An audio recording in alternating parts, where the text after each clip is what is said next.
Assalamualaikum warahmatullahi wabarakatuh.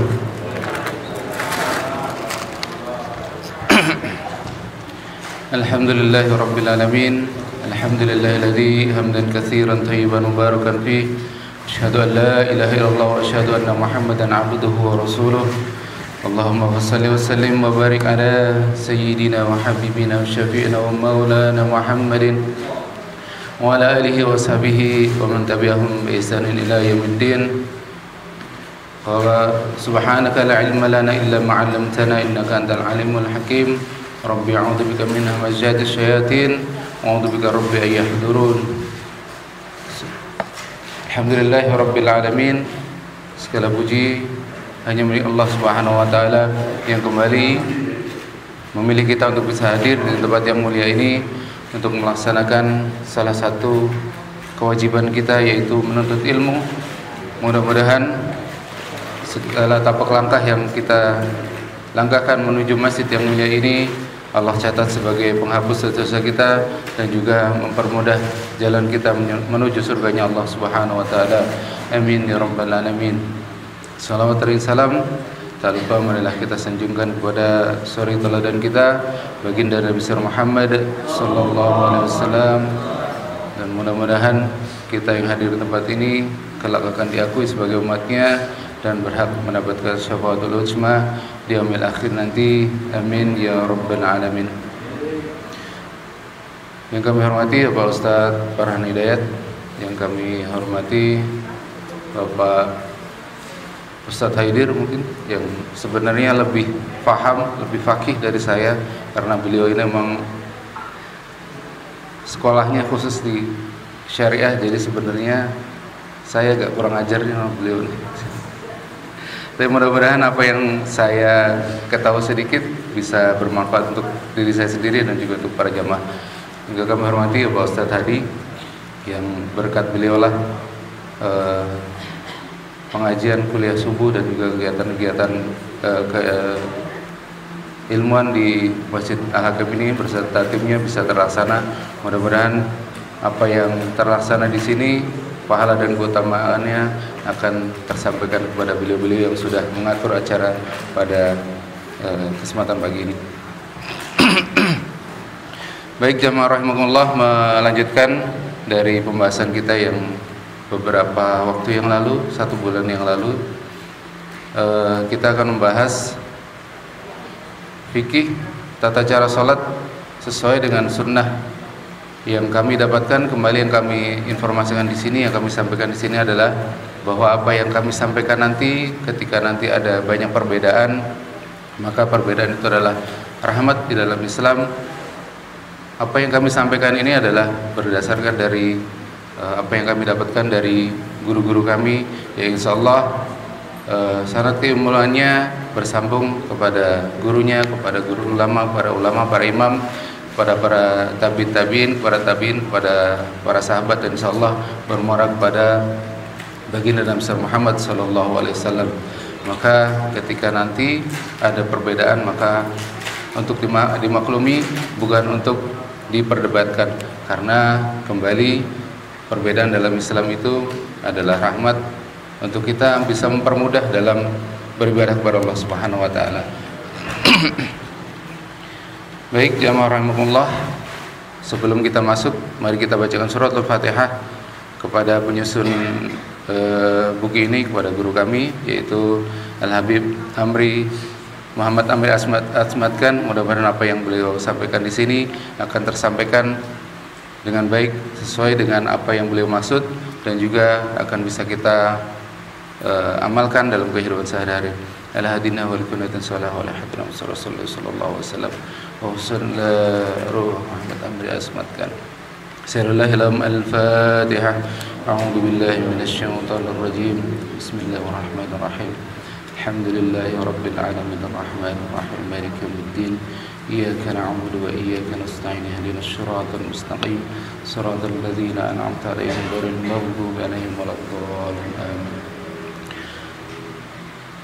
Dalam hadis Rasulullah sallallahu alaihi wasallam, kenapa kita harus belajar mengenai ilmu yang kemarin kita sudah bahas, ilmu tentang wudu, tata cara wudu, dan sekarang insyaallah tata cara salat. Rasulullah sallallahu alaihi wasallam menyampaikan dalam sabdanya, "Wasallu kama ra'aitumuni usalli." Salatlah dan hendaklah kalian melaksanakan salat sebagaimana kalian melihat aku salat. Lantas bagaimana cara kita melihat Rasulullah sallallahu alaihi wasallam, tata cara Rasulullah sallallahu alaihi wasallam melakukan salat? Salah satunya yang tidak lain bukan adalah kita wajib untuk belajar mengenai tata cara salat. Bagaimana sunnah-sunnah yang tepat, walaupun nanti terkadang satu hadis itu walaupun teksnya sama, tapi terkadang penafsiran dari para ulama bisa berbeda. Dan yang lebih kita tekankan di sini, ketika ada satu hukum itu kita tidak bisa hanya berpatokan dengan satu hadis.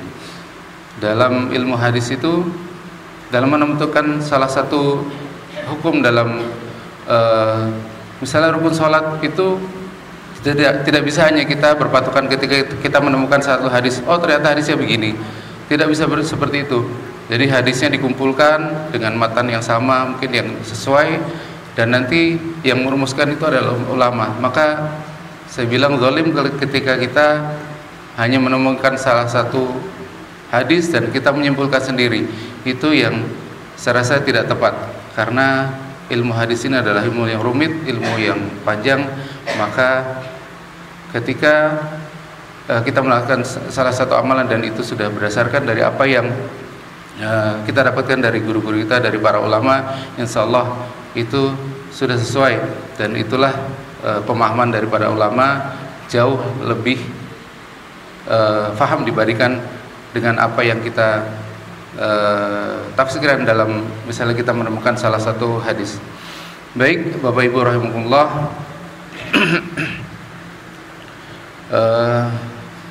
pada pertemuan yang lalu kita sudah membahas tata cara sholat secara sunnah. Yang pertama, pertemuan yang lalu adalah melaksanakan sholat fardu secara berjamaah di masjid atau mushola, khususnya bagi lelaki dewasa.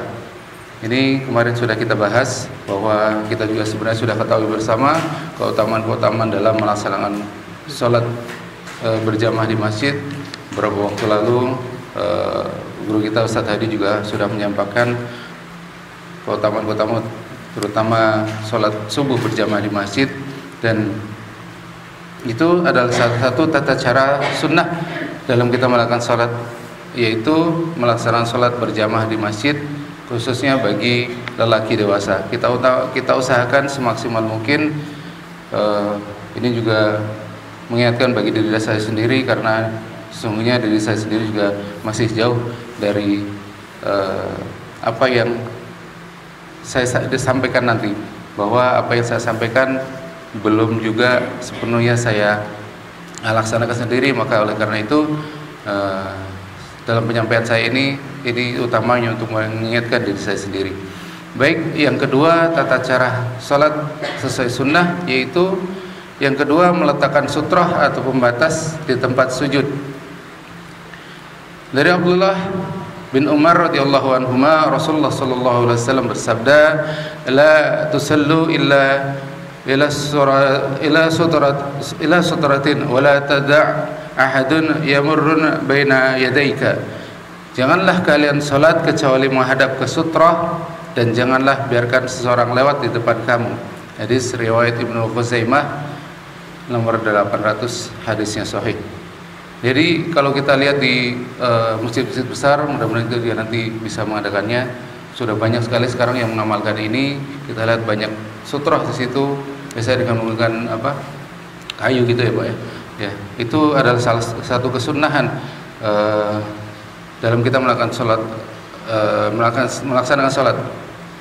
Sutrah dengan tiang atau tembok, kemudian jika tidak ada maka dengan tongkat, kemudian sajadah, selendang atau benda lain yang tingginya kurang lebih dari 30 cm.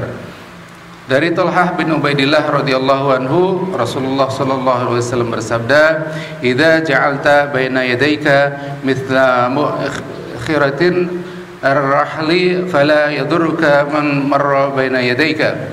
jika engkau telah meletakkan sutrah seukuran sandaran duduk di atas tunggangan, maka sholatmu tidak akan terganggu oleh orang yang melintas di depanmu. Hadis riwayat Abu Daud. Jadi sutrah itu ketika tidak ada kita bisa menemukan apa saja yang melekat di kita. Mungkin kita menggunakan membawa sajadah atau membawa selendang atau yang lain, kita letakkan. Ukurannya berapa? Kurang lebih adalah 3 hasta atau 1,5 meter. Tidak zalim juga kalau kita kira ketika kita letakkan lebih dari itu, menganggap itu adalah daerah wilayah kita gitu. Jadi yang sunnah adalah sekitar 1,5 meter. Ini kalau ini 120 ya kurang lebih, ini satu sajadah ini. Jadi agak maju sedikit, kurang lebih seperti itu. Seukuran kita bisa nyaman untuk bersujud. Dan sujud yang lebih utama adalah nanti mungkin juga akan kita bahas. Jadi Rasulullah SAW itu mengisyaratkan bahwa salah satu sunnah untuk sujud adalah di bawah kita itu akan bisa terlewat anak kambing kalau diistilahkan, itu mengisyaratkan bahwa agak disunahkan untuk agak jauh. Dan juga yang sandaran yang utama adalah di jidat kita. Itu jidat itu tertumpu, beban tubuh kita itu tertumpu ke dahi kita. Itu salah satu yang disunahkan. Maka kembali kepada sutrah tadi adalah jaraknya berapa? Jarak antara tumit dengan sutrah tidak lebih dari 1,5 meter atau 3 hasta. Dari Nafi rahimahullah bahwasannya Abdullah bin Umar radhiyallahu anhuma apabila masuk Ka'bah, maka ia akan berjalan ke arah hadapannya saat ia masuk, dan ia menjadikan pintu Ka'bah di belakang pundaknya, lalu ia berjalan hingga jarak antara dirinya dan dinding berada di depannya sekitar 3 hasta atau 1,5 meter. Ia berusaha menempati posisi yang dikabarkan oleh Bilal radhiyallahu anhu bahwa Rasulullah sallallahu alaihi wasallam pernah sholat di tempat tersebut. Hadis riwayat Bukhari. Jadi ini juga disunahkan juga ketika kita tidak membawa sajadah atau tidak ada sutrah di situ, tapi di situ ada tiang, maka kita disunahkan di situ kita niatkan bahwa tiang itu adalah menjadi sutrah kita. Maka insya Allah kembali seperti kaidah yang lama adalah ketika kita melaksanakan salah satu amalan yang sesuai dengan hadis yang diajarkan Rasulullah SAW, maka kita niatkan untuk mengikuti sunnah Rasulullah SAW.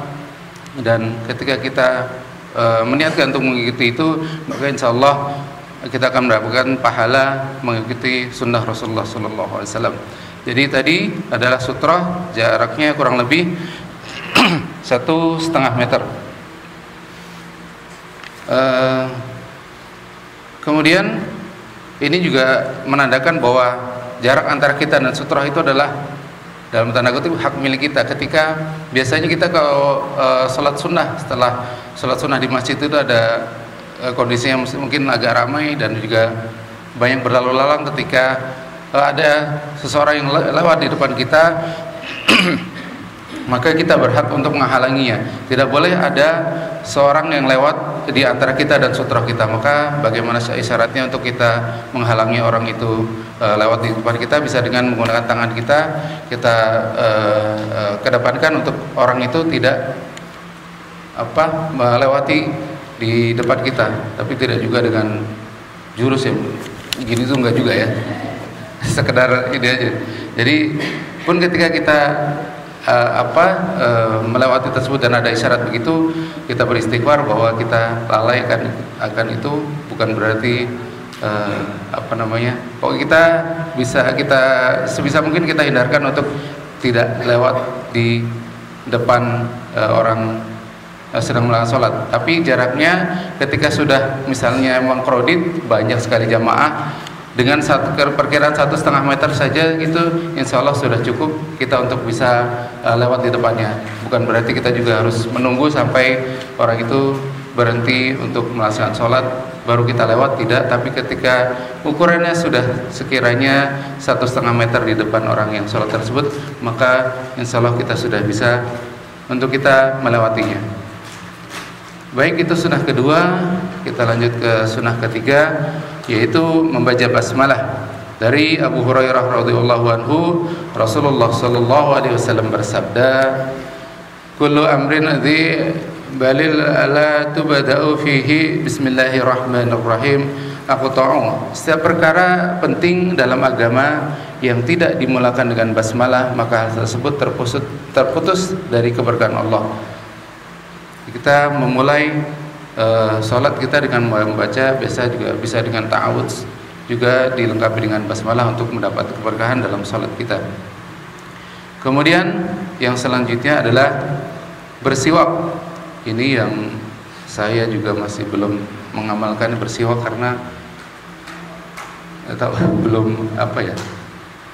Dulu pernah dikasih siwak oleh guru saya, cuman saya tidak amalkan dan saya juga lupa itu ada di mana itu siwaknya. Tapi ini ternyata adalah salah satu anjuran yang utama dianjurkan oleh Rasulullah sallallahu alaihi wasallam. Dari Abu Hurairah radhiyallahu anhu, Nabi sallallahu alaihi wasallam bersabda, "Jika tidak khawatir membebani umatku, niscaya aku perintahkan mereka untuk bersiwak setiap kali salat." Maka ini adalah sebenarnya adalah salah satu sunnah utama untuk kita memulai dalam salat. Kemudian yang selanjutnya adalah sunnah selanjutnya meluruskan shaf dengan meratakan tumit kaki bukan jari, merambatkan bahu dengan bahu serta kaki dengan kaki. Jadi kalau sekarang itu sudah banyak karpet yang model ada motifnya begini ya Pak. Jadi jangan sampai kita zalim kepada orang lain yang sedang melakukan salat. Kadang-kadang kita banyak temuin ini sebenarnya sudah ada space ya, sudah ada ininya ya, sudah ada tandanya. Jadi kita pastikan tumit kita, cara meluruskan adalah dengan tumit kita ya, bukan dengan ujung jari depan. Tapi tumit kita pastikan ini berada di tempat yang sudah ditentukan, sudah tepat. Jangan sampai kita zalim dengan jamaah yang di belakang kita. Terkadang kita menemukan seperti ini. Pasti yang di belakang itu merasa tidak nyaman, pasti merasa ya kurang nyaman. Gimana sih orang udah ada garisnya belakang-belakang, pasti akan menghalangi dalam sujud orang yang di belakang. Maka pastikan kita berdiri itu di tempat yang sudah memang biasa sudah ada garis atau mungkin ada tandanya. Kalau sekarang misalnya tidak ada karpet itu ada tandanya. Mungkin bisa dengan garis keramik juga bisa. Mungkin bisa dengan garis misalnya lakban atau apa. Kita pastikan berdiri kita itu tidak melebihi dari batas shaf itu sendiri. Dan cara meluruskan adalah dari tumit kita, bukan dari jari depan kita. Itu nanti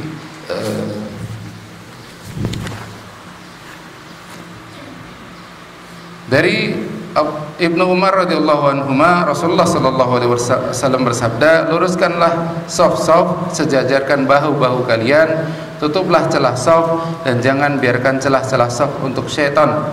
Dan barang siapa menyambung shaf, maka Allah akan menyambungkan hubungannya dengan Allah, sedangkan barang siapa yang memutus shaf, maka Allah akan memutuskan hubungan dengannya." Maka ini pentingnya kita meluruskan shaf. Karena meluruskan shaf dan merapatkan adalah salah satu kesempurnaan dalam kita salat berjamaah.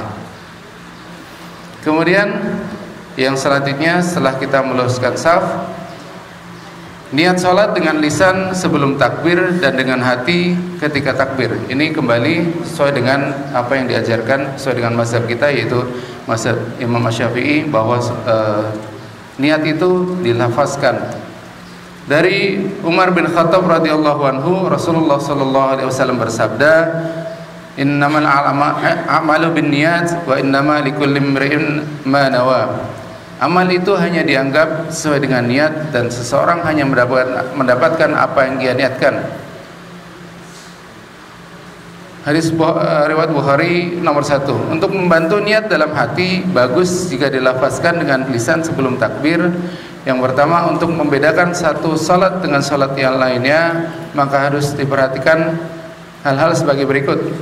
Untuk salat fardu, wajib menyebut dalam hati, aku niat salat, jenis salat, misalnya salat subuh atau salat yang lainnya. Dan lafaz fardu, untuk salat fardu wajib dilafazkan bahwa itu adalah salat fardu atau salat wajib. Kemudian untuk salat sunnah yang memiliki waktu atau sebab, wajib menyebut dalam hati aku niat salat dan jenis salatnya, misalnya salat tadi qabliyah subuh atau salat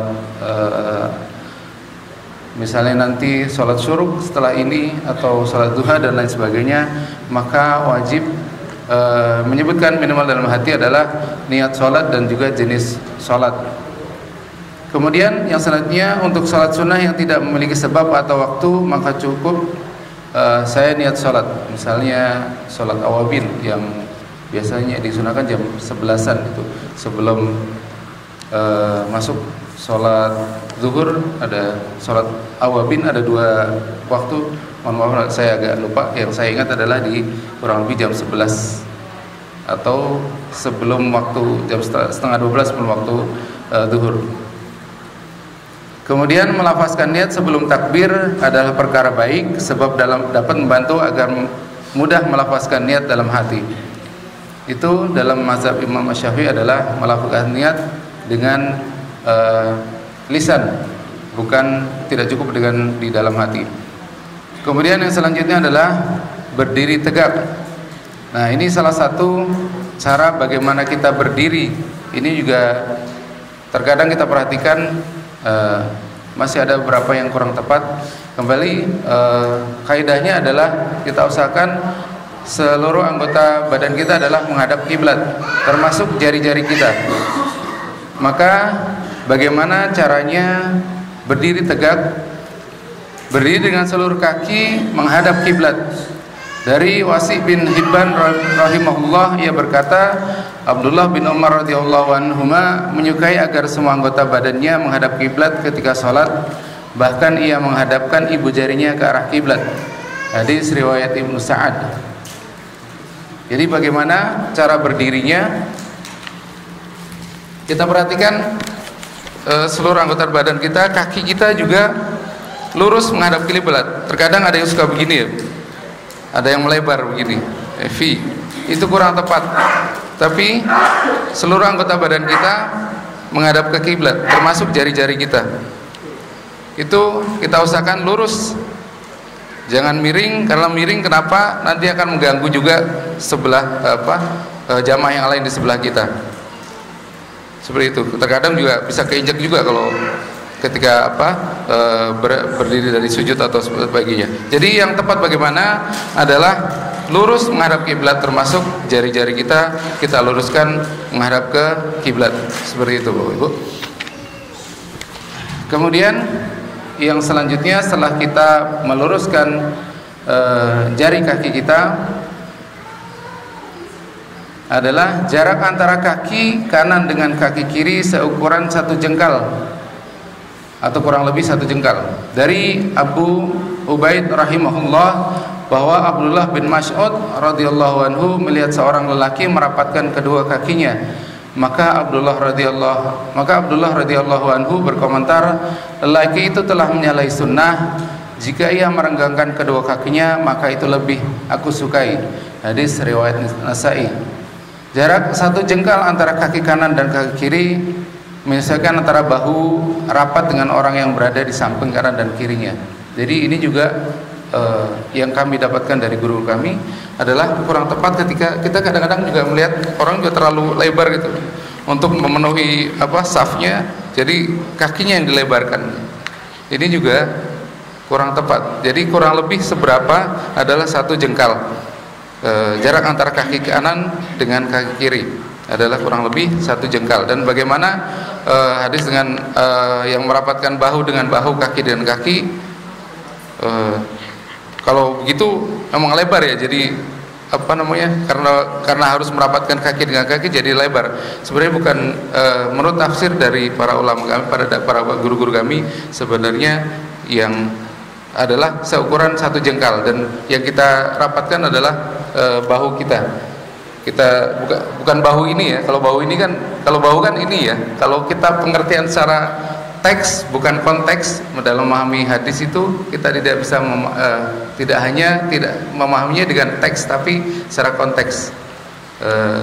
Jadi bahu dengan bahu, kalau bahu kan ini pasti kan tidak akan merasa nyaman ya. Jadi ketika sudah rapat lengan kita itu insya Allah sudah cukup untuk merapatkan safnya, dan insya Allah kita sudah mendapatkan keutamaan untuk merapatkan saf. Itu sunnahnya jaraknya kembali adalah kurang lebih 1 jengkal. Kemudian yang selanjutnya masih mengenai berdiri. Bagaimana pandangan kita ketika kita melaksanakan sholat, apakah di tempat kita atau ke depan atau kemana? Maka di sini disampaikan adalah Rasulullah SAW melarang menolehkan pandangannya. Aisyah radhiyallahu anha pernah bertanya pada Rasulullah SAW mengenai menoleh dalam salat. Beliau bersabda, "Huwa ikhtilasun yakhtalisuhu syaitan min salatil abdi." Menoleh adalah hasil pencurian setan yang ia curi dari salat seorang hamba. Jadi ketika kita sudah menoleh berarti setan itu berhasil untuk menggoda kita, untuk membuat kita tidak khusyuk. Maka pandangannya kita tujukan kemana? Yaitu ke tempat di mana kita sujud. Tempat kita sujud itulah pandangan kita arahkan. Nabi SAW pun melarang memandang ke atas langit. Dari Anas bin Malik radhiyallahu anhu, Rasulullah SAW bersabda, "Mengapa ada sekumpulan orang yang mengangkat pandangan mereka ke langit dalam sholat mereka?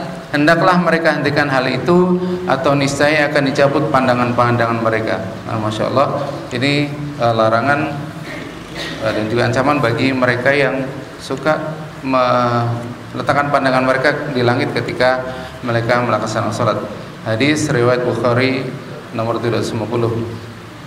Dari Abu Hurairah radhiyallahu anhu bahwasannya Rasulullah sallallahu alaihi wasallam bersabda, bahwasannya Rasulullah sallallahu alaihi wasallam dahulu ketika beliau salat maka beliau akan mengangkat pandangan beliau ke langit.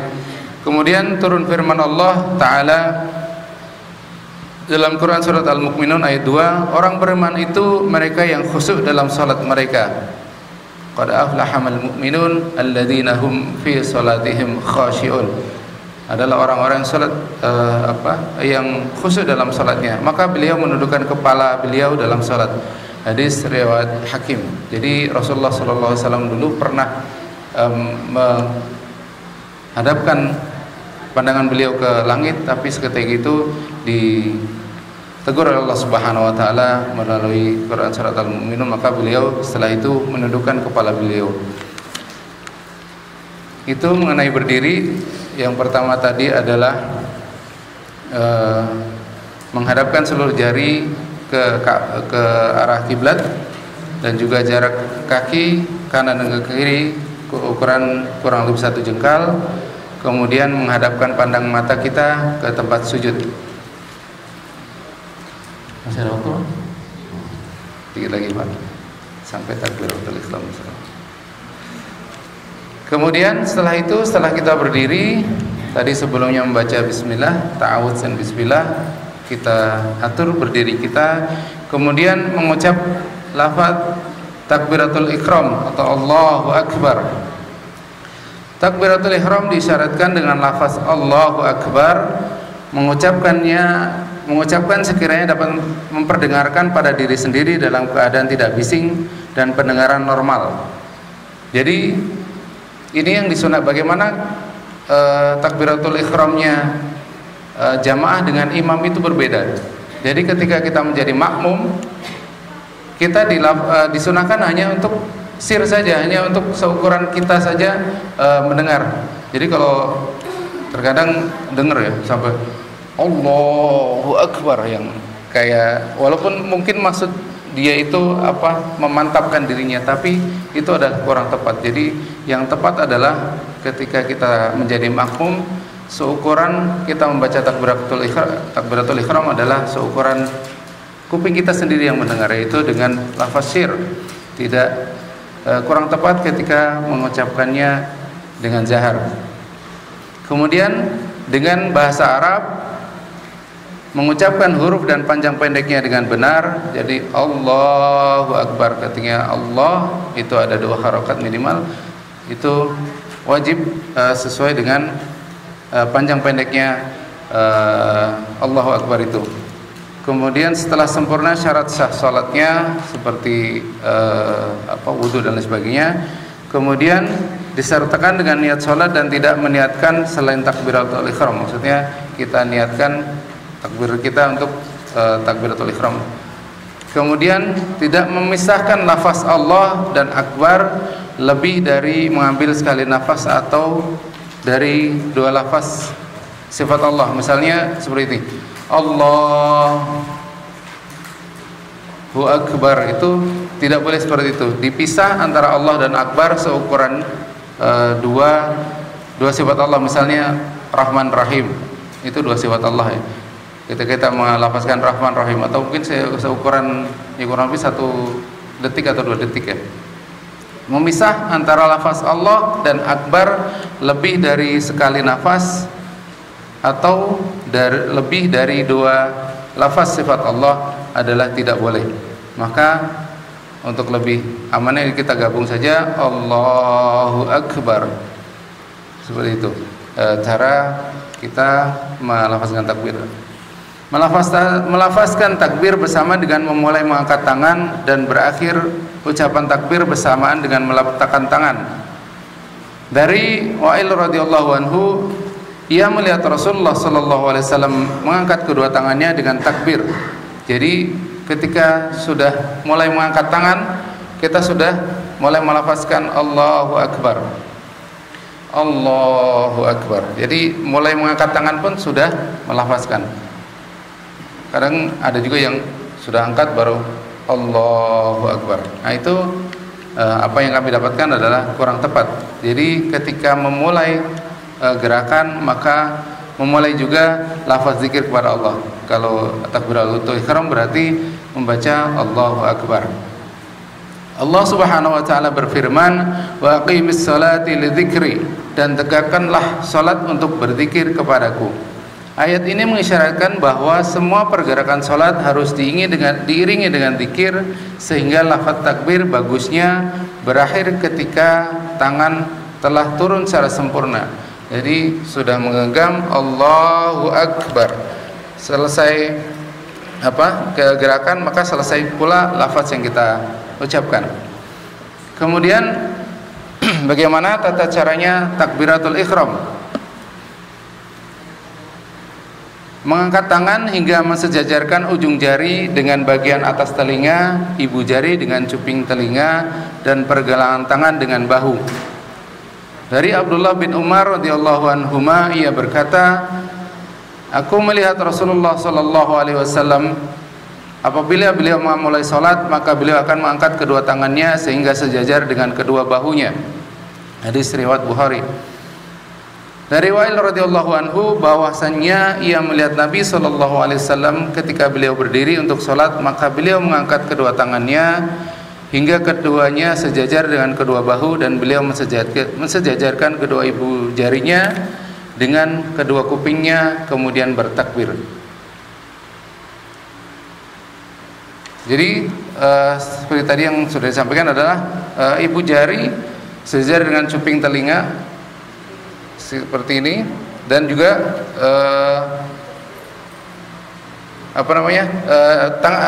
posisi tangan itu berada di kurang lebih di atas batas atas kuping kita. Dan juga nanti dijelaskan untuk jari-jari bagaimana posisi jari-jarinya. Jari-jarinya direnggangkan, dan kembali ke kaidah awal adalah seluruh anggota tubuh kita, anggota badan kita adalah kita hadapkan ke kiblat. Kita hadapkan ke kiblat. Tidak kurang tepat ketika Allahu Akbar itu menghadap ke dalam, atau kadang ada yang lihat seperti ini ya. Jadi kita hadapkan anggota badan kita ke arah kiblat seperti ini, dan juga disunahkan untuk merenggangkan, bukan untuk merapatkan. Nanti ada hadisnya, ada dalilnya, agak direnggangkan. Kemudian juga untuk jari-jari kita juga sama hadapkan ke kiblat. Allahu Akbar, kurang lebih seukuran dengan sejajar dengan kuping kita. Seperti itu tata cara melaksanakan takbiratul atau mengangkat kedua tangan. Membuka telapak tangan saat mengangkat dan merenggangkan sedikit jemari-jemari. Dari Abu Hurairah radhiyallahu anhu berkata bahwasannya Rasulullah sallallahu alaihi wasallam jika mengucap takbir awal salat maka beliau membentangkan jari-jari beliau. Hadis riwayat Tirmidzi. An Rasulullah sallallahu alaihi wasallam kana idza kabarra nasyara asabi'ahu. Bahwasanya Rasulullah sallallahu alaihi wasallam jika mengucap takbir atau awal salat maka beliau membentangkan jari-jari beliau. Dari Abu Hurairah radhiyallahu anhu ia berkata, apabila Nabi sallallahu alaihi wasallam berdiri untuk salat beliau berbuat seperti itu. Abu Amir An-Naki rahimahullah mengisyaratkan dengan tangannya tidak terlalu merenggangkan jari-jarinya dan tidak pula merapatkan jari-jarinya, maka agak direnggangkan saja, tidak tepat juga ketika terlalu lebar untuk merenggangkannya. Kemudian bagaimana posisi tangan kita ketika kita bersedekap, yaitu menggenggam jari pergelangan tangan kiri dengan tangan kanan. Dari Wa'il bin Hujr radhiyallahu anhu berkata, "Tsumma akhadha shimalahu biyaminihi." Kemudian Rasulullah sallallahu alaihi wasallam menggenggam tangan kirinya dengan tangan kanannya. Dalam riwayat lain, kemudian Nabi sallallahu alaihi wasallam meletakkan tangan kanannya di atas punggung telapak tangan kirinya dan pergelangan tangan dari lengannya. Hadis riwayat Baihaqi. Itu meletakkan pergelangan tangan kanan di atas tangan kiri. Jadi jangan sampai begini juga. Jadi bagaimana yang tepat adalah meletakkan pergelangan tangan kanan di atas tangan kiri. Kadang ada yang begini juga. Ini kurang tepat. Ada yang seperti bersedekap, apalagi kalau sampai begini ya, nggak boleh juga. Kayak orang kayak nantangin Allah gitu. Jadi terkadang suka melihat juga ada orang begini, itu kurang tepat. Sesuai dengan nasihat Rasulullah tadi, yaitu menggenggam tangan kiri dengan tangan kanannya. Hadis riwayat Abu Daud. Kemudian bagaimana cara meletakkan tangannya? Apakah di atas dada? Saya dulu pernah mendapatkan diajari juga, katanya suruh begini, biar karena di atas dada ya, suruh begini.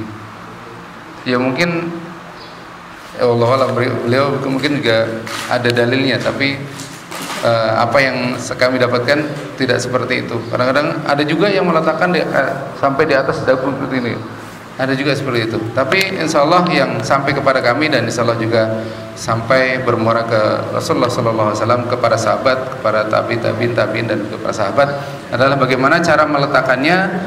Beliau meletakkan tangan kanannya di atas tangan kirinya, di atas shoulder beliau. Shoulder itu, ukuran shoulder adalah shoulder yang berarti dada, itu bukan berarti hanya dada di sini ya. Dari terkadang dalam shoulder itu juga hati itu dalam hadis itu dibilang shoulder juga. Karena hati itu ada di mana? Ada di sebelah kiri ya, kurang lebih ya. Apakah dengan lafaz shoulder itu berarti kita meletakkan tangan kita di sini? Ada juga yang kadang suka begini ya. Jadi itu memang menurut yang kami dapat adalah tidak tepat, yaitu meletakkannya di mana, di antara dada dan pusar. Insya Allah kalau di sini sudah banyak yang melakukan ya. Di antara dada dan pusar meletakkannya.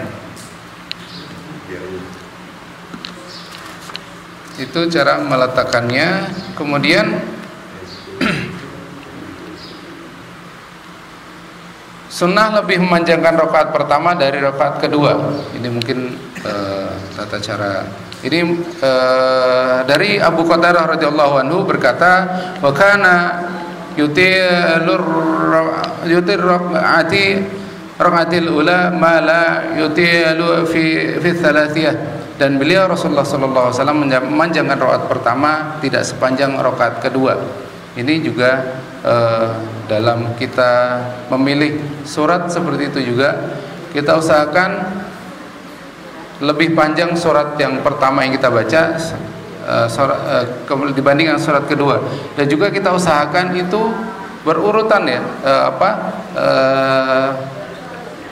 urutan suratnya. Misalnya kurang tepat jika misalnya rakaat pertama kita memilih apa ya, idza jaa nasrullahi wal fath, kemudian rakaat keduanya kita memilih untuk misalnya al-duha atau al-asr atau yang lain. Jadi kaidahnya yang disunahkan adalah berurutan. Ketika misalnya habis idza jaa berarti rakaat keduanya adalah tabat syada, itu berurutan yang disunahkan. Dan juga yang sunnah adalah misalnya ini yang paling saya hafal, sunnah sebenarnya yang paling sunnah di maghrib malam Jumat adalah suratnya adalah surat Al-Kafirun, Al-Kafirun dan Al-Ahad, Qul ya kafirun dan Qul huwallahu ahad. Mungkin di sana juga keseringan itu ya. Dan juga di malam Sabtu itu yang paling sunnah adalah yang sering dilakukan Rasulullah SAW adalah di ketika maghrib itu surat Al-Falaq dan An-Nas, itu yang paling sering dibaca Rasulullah SAW. Makanya ketika tapi saya pun terkadang juga ngerasa gimana masa sholat banyak jamaahnya cuman pendek banget gitu. Terkadang saya egonya begitu. Tapi sebenarnya yang paling sunnah adalah seperti itu. Ketika sholat maghrib di malam Jumat adalah yang paling sunnah Al-Kafirun dan Al-Ikhlas, dan di malam Sabtu adalah Al-Falaq dan An-Nas. Di Isya-nya kalau di malam Jumat adalah Al-Ghasyiyah, surat kedua adalah Al-Ghasyiyah, dan juga Sabis dan Al-Ghasyiyah. Yang rakaat pertama adalah Al-A'la, Sabis marbika Al-A'la, dan rakaat kedua adalah Al-Ghasyiyah.